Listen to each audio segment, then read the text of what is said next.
Oui, je suis un père à la morale. Écoutez bien Et ce j'emmerde qu'il dit. ce que ça emmerde. Voilà. La France est un grand pays fait qui a de une l'histoire. histoire. Et on le censure. Pourquoi Je me suis intéressé, passionné, nous allons en parler beaucoup le mois prochain, sur la présence de la France en Algérie. Les historiens de la présence française en Algérie, pas de la guerre d'Algérie, notent le comportement de l'armée à partir, ça paraît très vieux, de 1840 en Algérie.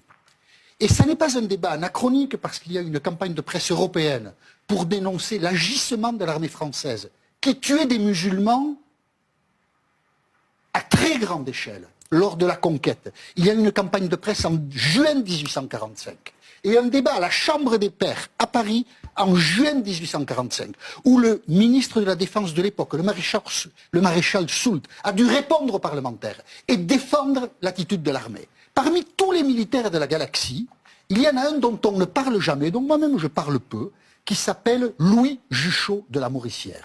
Polytechnicien, le plus brillant militaire de sa génération, et qui a théorisé, comme l'ont fait plus tard des SS, qui a théorisé le meurtre de masse des Algériens, puisqu'il s'agissait de leur prendre la terre. Pourquoi je parle de la Mauricière?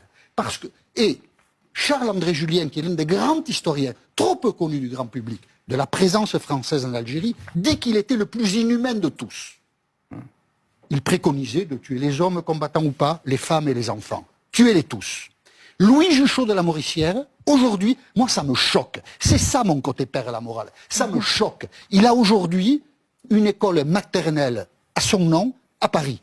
Il y a des parents français qui chaque matin laissent leurs garçons, leurs filles à l'école La Mauricière dans le 12e arrondissement de Paris. S'il y avait une école Rudolf Hess à Berlin, vous pensez qu'on resterait les mains dans les poches?